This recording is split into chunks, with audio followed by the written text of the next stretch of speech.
Regardez Vox Books avec Aphrodite, africaine d'édition.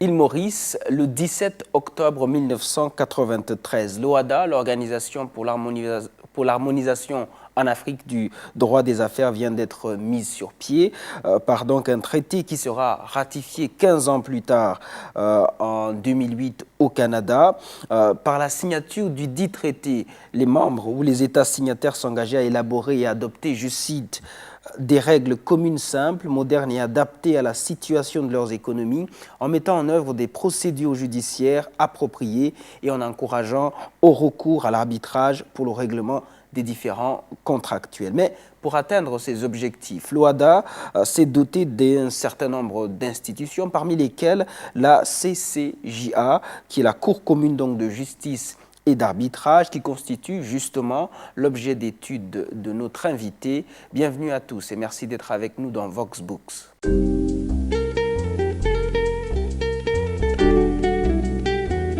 Maître Jérémy Wambo, bienvenue et merci d'être avec nous. Merci, Rémi. Vous êtes avocat au barreau du Cameroun et depuis 2014, vous êtes juriste référendaire à la Cour commune de justice et d'arbitrage de l'OHADA et vous êtes l'auteur surtout de l'ouvrage « La procédure consultative devant les juridictions communautaires africaines ». Vous avez pris le cas de la Cour commune de justice et d'arbitrage donc de l'OHADA.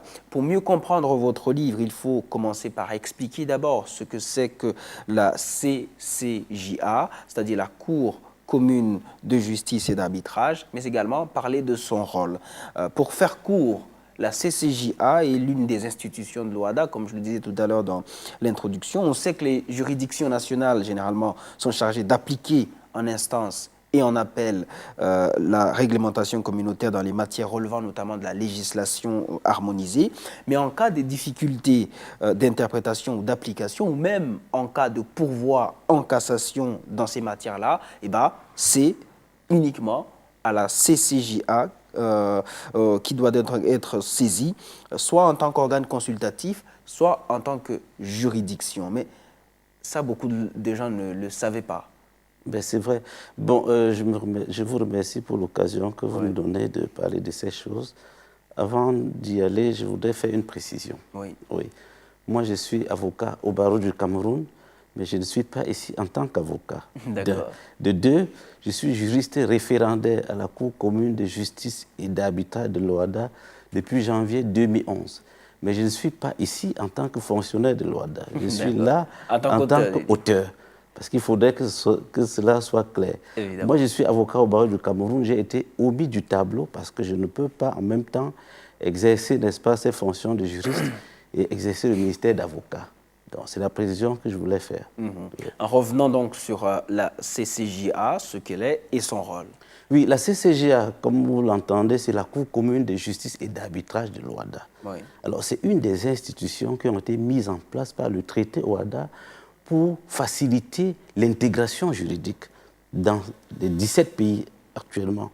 Alors, cette institution a pour rôle, justement, de juger en cassation les affaires qui ont été déjà jugées en instance dans les États partis, pour veiller à ce que l'interprétation de la norme communautaire est la même partout.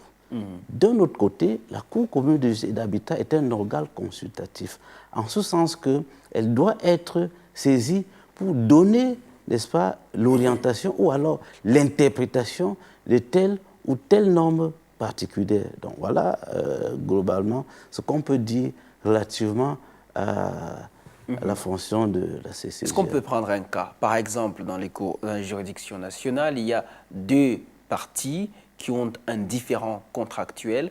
Quand ça commence là, comment ça arrive à la CCJA? Bon, je prends un exemple simple. Oui. Vous réclamez de l'argent à quelqu'un sur la base d'un contrat. Alors, vous décidez de mettre en œuvre une procédure simplifiée de recouvrement de créances, par exemple l'injonction de payer. Alors, vous saisissez la juridiction d'instance qui rend le président du tribunal compétent, qui rend une ordonnance d'injonction de payer. Votre adversaire attaque cette ordonnance Alors, vous vous retrouvez devant ce juge-là qui statue en opposition et qui rend un jugement. Alors, le jugement rendu est susceptible d'appel. Alors, s'il y a appel, justement, la cour d'appel va être saisie. Et si la cour d'appel se prononce, il peut arriver qu'une partie ne soit pas d'accord de la décision qui a été rendue. En ce moment-là, au lieu de saisir la Cour suprême du Cameroun, il faudra saisir la Cour commune de justice et d'arbitrage de Luanda, parce que la matière relève justement du droit des affaires.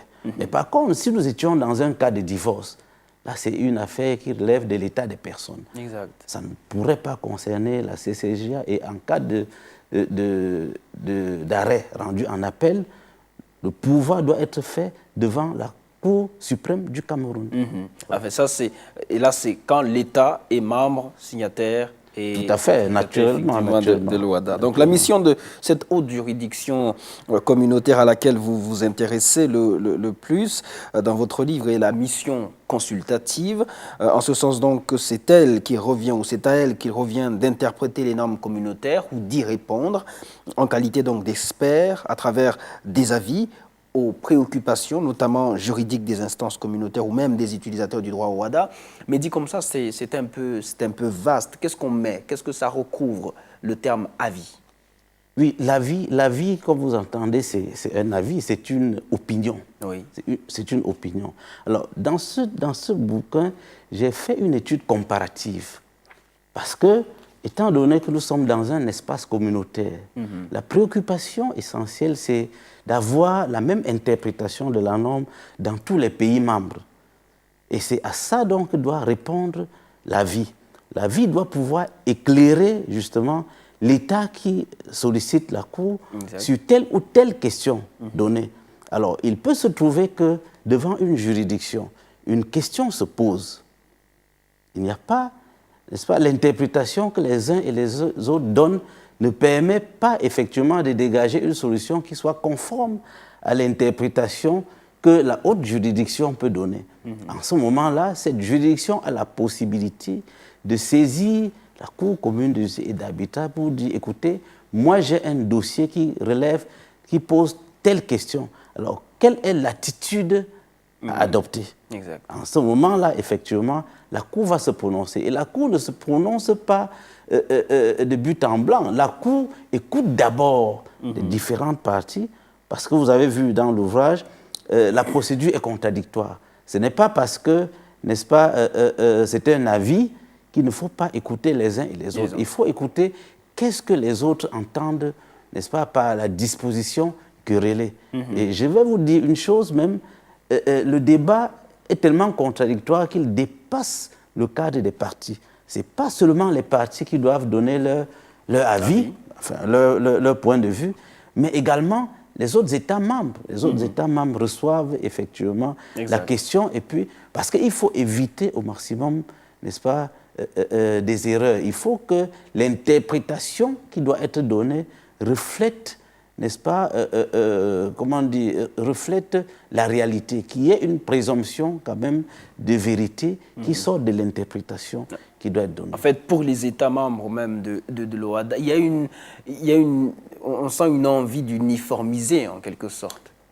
C'est le but essentiel. Il faut uniformiser. Et uniformiser suppose que, quel que soit le point où on se trouve dans l'espace commun, on doit pouvoir avoir la même interprétation.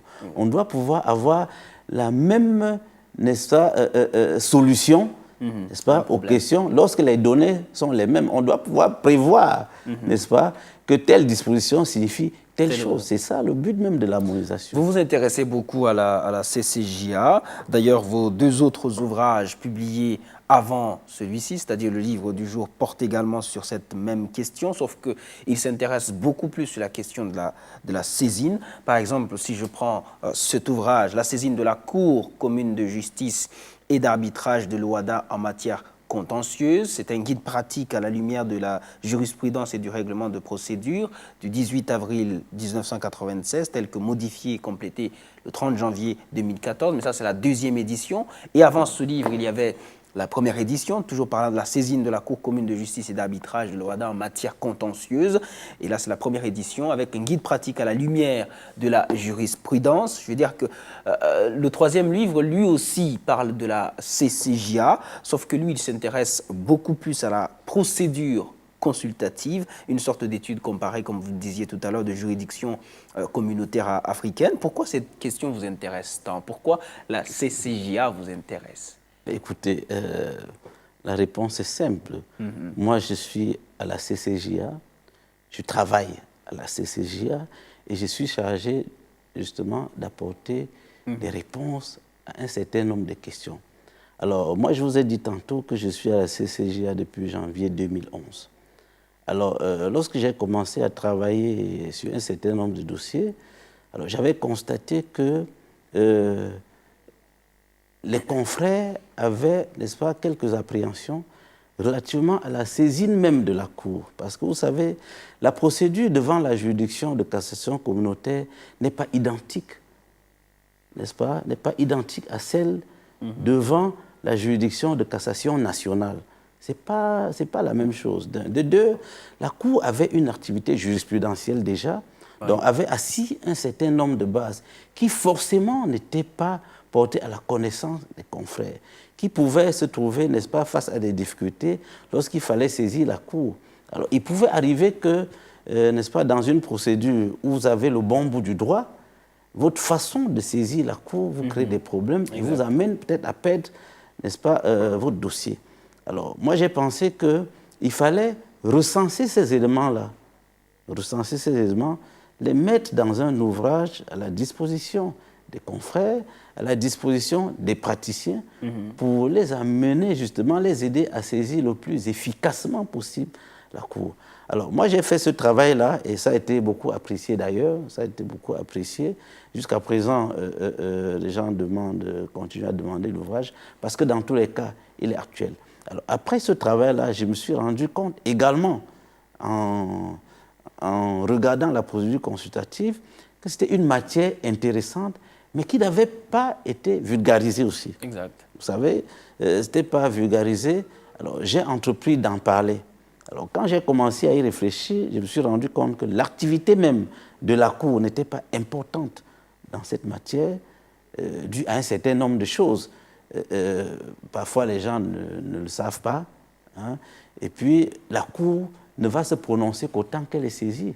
Si la Cour n'est pas saisie, elle ne va pas se prononcer. En fait, il y a vraisemblablement une méconnaissance de l'existence peut-être, ou même je ne sais pas, de la capacité ou de la possibilité de la Cour à répondre à certaines questions, parce qu'en 17 ans d'existence, si la CCJA, par exemple, n'a pas reçu 5 plaintes, n'a pas résolu au moins 5 dossiers, ça veut dire que beaucoup plus dans la pratique du métier, peut-être qu'on ne la connaît pas. Ce n'est pas tant parce qu'elle est inefficace. Bon, écoutez, la Cour a rendu plusieurs avis déjà. La Cour n'a pas rendu... Peut-être que selon que l'auteur de la demande d'avis, n'est-ce pas, se trouve être tel ou tel organe, n'est-ce pas, on peut avoir plus ou moins de demandes d'avis. Mais la Cour a rendu un certain nombre d'avis déjà, depuis qu'elle existe. Mais c'est peu, en tout cas, c'est peu. Et si la Cour n'est pas saisie, elle ne va pas rendre des avis. Il faut qu'elle soit saisie déjà.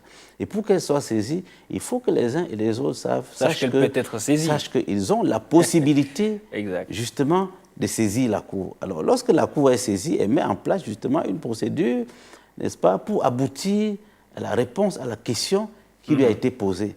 Alors, dans l'ouvrage, j'ai essayé de délimiter en disant, bon, voilà, les personnes qui sont en mesure, n'est-ce pas, de demander, ou alors qui ont la possibilité de solliciter des avis de la Cour. C'est limitativement énuméré. C'est-à-dire que c'est tel que un individu ne peut pas saisir la Cour. On peut comprendre que le législateur communautaire n'a pas voulu qu'il y ait de demandes fantaisistes